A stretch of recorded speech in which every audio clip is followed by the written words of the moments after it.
Basically, the word anarchist engulfs this entire political school of thought, which is anarchism. But it really breaks down, especially for me, into being someone who doesn't agree with hierarchies, because I think they're a remnant of the past that's no longer necessarily appropriate. Like, we have this concept in our country, all men are created, all people are equal. And if you really have that as your ideology, then why do we have people that are above the law? We have Bush saying, if the president does it, then it's not against the law. But that really doesn't register to me, and it feels like everyone, if all people are equal, everyone should be treated equally, and we shouldn't have a hierarchy of those who are the rulers and those who are the people who are ruled.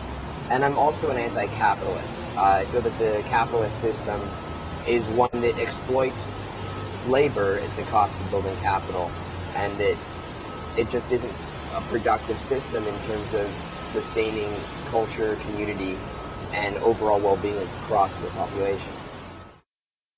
The rise of network came as a reaction out of the current TV hiring.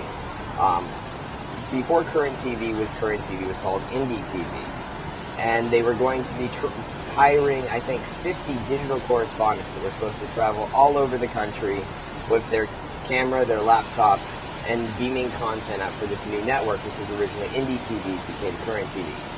Well, during this process, they started a video blog and grew this membership community of people that had applied for this job, the digital correspondent. Well, they didn't end up actually hiring anyone for that position. They changed their structure. They followed a different hiring ideology. And I took these people that had applied and formed this organization called the Rise Up Network, which is semi-defunct and is partly moved into new territories. There'll be a show starting on For All TV, hopefully in the near future, called Run TV, which is Rise Up Network Television.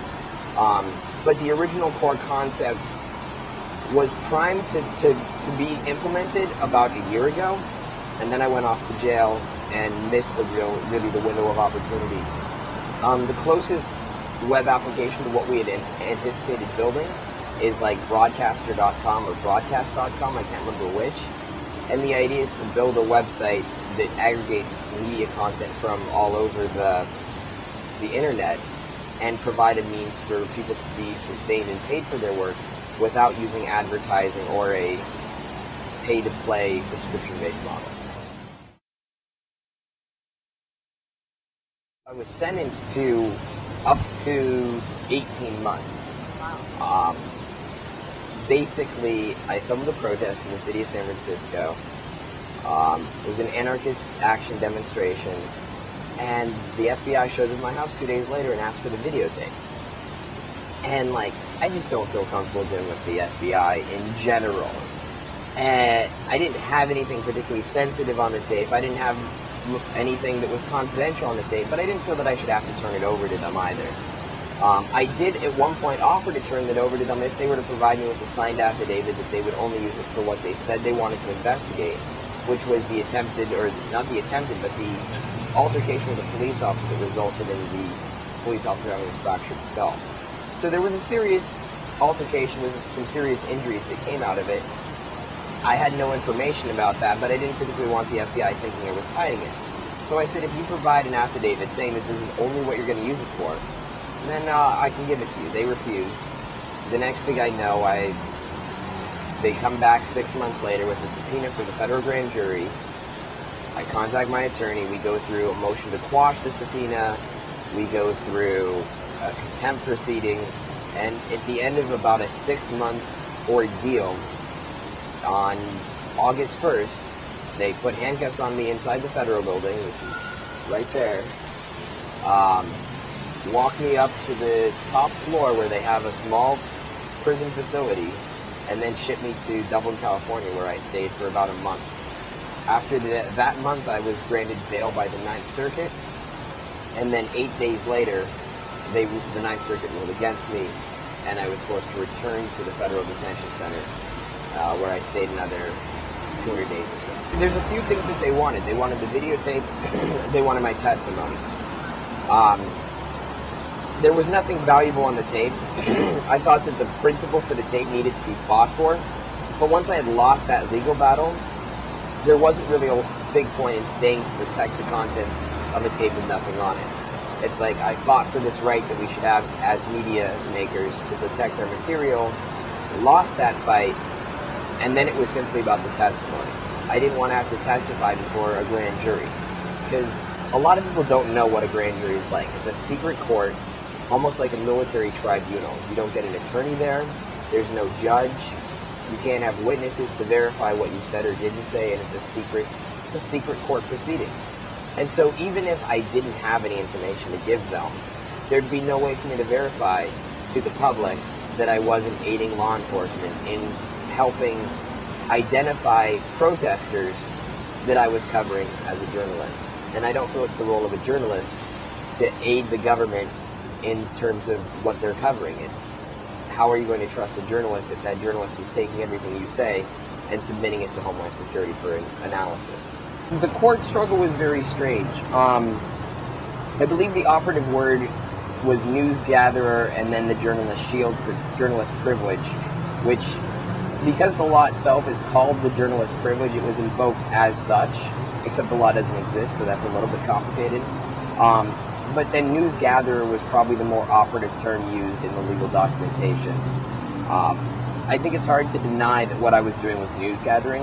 You can certainly make a case that the level of investigative effort in filming a protest may not quantify by your definition of, it's certainly not in-depth investigative journalism. What is my definition of a journalist?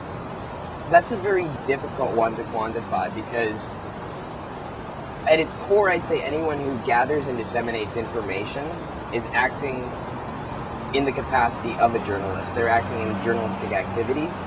But then you get into a strange position where sometimes people that are engaged in those activities feel that they're not a journalist and are very adamantly opposed to the idea of them being labeled a journalist. And nobody should be forced to wear any label that they don't self-appropriate. So I guess a journalist is anyone who's working to gather and disseminate information and identifies as such. Coming out of jail, how long has it been since you got out of? It's been about a month and a half now. Do you feel like, how has your role changed in your community since you've been released from jail? Well, my role's changed dramatically. I spent 7 months where I was sort of Josh Wolf publishing on his blog in exile. I got up at 5:30 every morning and sat around and did nothing most of the day, whereas I'm back to the outside world in San Francisco, going to my job, working on these projects, have email again, have a cell phone again.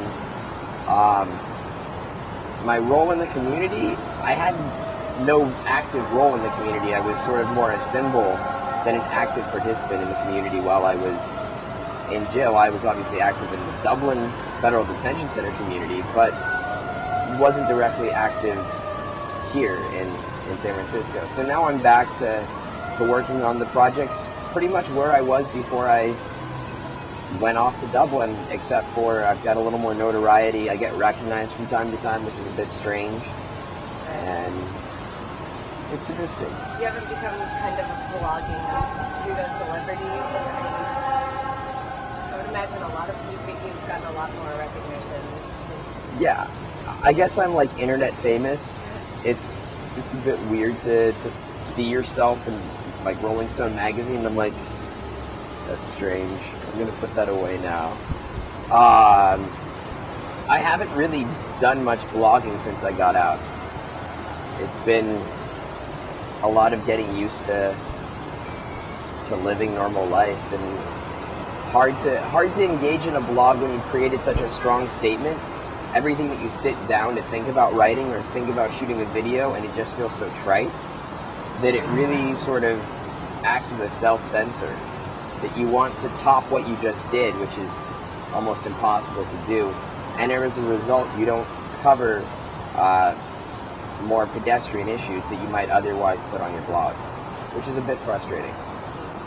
Yeah, you mentioned earlier that you had received a lot of negative attention on the blog from people who disagree with what you were about.